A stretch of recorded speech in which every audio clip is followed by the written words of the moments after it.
Hi friends, మనం మునుపటి వీడియోలో దీని యొక్క మొక్క గురించి, దీని యొక్క కాయల గురించి మనం తెలుసుకున్నాము. ఇప్పుడు ఈ పండుని మనం ఎలా తినాలనో ఇప్పుడు మనం చూస్తాం. దీని చుట్టూ కూడా చిన్న చిన్నటువంటి ముళ్ళులు ఉంటుంటాయి. ఈ ముళ్ళులను వచ్చేసి మనం ఫ్రెండ్స్ ఇట్లా ఏదన్నా ఒక బండకు కానీ రాయికి కానీ ఇలా రాకేస్తాం అనుకోండి, దీని యొక్క ముళ్ళులు కూడా ఇక్కడ రాలిపోతుంటాయి.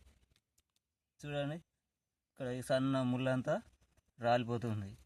ఇలా ఈ ముళ్ళు ఏంటంటే మనకు అలా ఉంచేస్తే మన చేతికి సన్న ముళ్ళు కంటికి కనిపించకుండా శరీరంలోకి కుచ్చుకోపోతుంటుంది.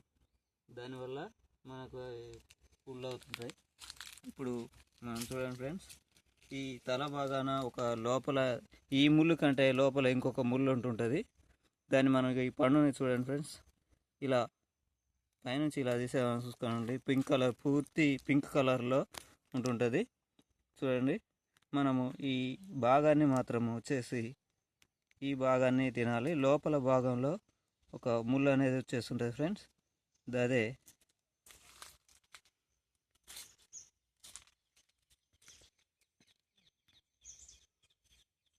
ఫ్రెండ్స్, దీంట్లో చిన్న ఆకారంలో ఉంది ఈ ముళ్ళు.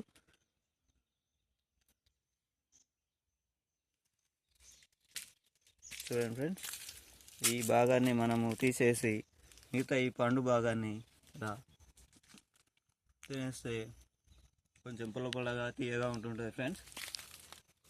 చూడండి, దీని యొక్క రసం వచ్చేసి మనం అంటుకుంటే చిన్నగా కలర్ లాగా అంటుకుపోతుంటుంది. ఇది కొన్ని గంటల పాటు మన చేతికి అలాగే ఆ రంగు అలాగే ఉండిపోతుంటుంది. చూడండి ఎంత టేస్ట్గా ఉందో.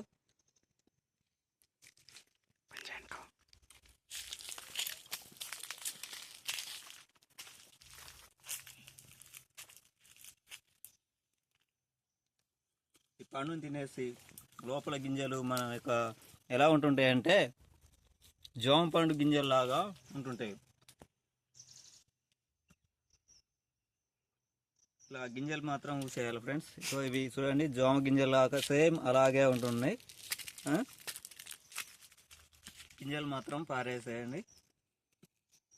ఒక పండు వచ్చేసి 100 డ్రాగన్ ఫ్రూట్లతో సమానం ఇది.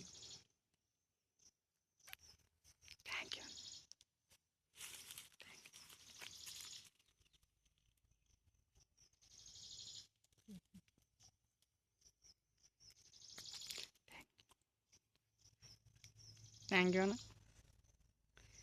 You friends.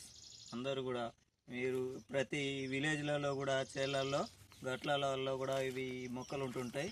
ఇప్పటికి కూడా ఈ పండు గురించి తెలియని వాళ్ళు ఇప్పటికైనా సరే తిని మంచిగా ఆరోగ్యంగా ఉంటారని ఆశిస్తున్నాం. ఈ ఛానల్ గురించి మరిన్ని విషయాలు తెలుసుకోవాలని, ఇటువంటి మరిన్ని మంచి విషయాలు మరి ఇంకో వచ్చే నెక్స్ట్ వీడియోలో తెలుసుకుందాం ఫ్రెండ్స్.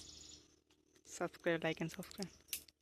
మా ఈ వీడియో ఇష్టపడే వాళ్ళు ఎవరైనా ఉంటే లైక్ చేయండి, షేర్ చేయండి. Thank you. సబ్స్క్రైబ్.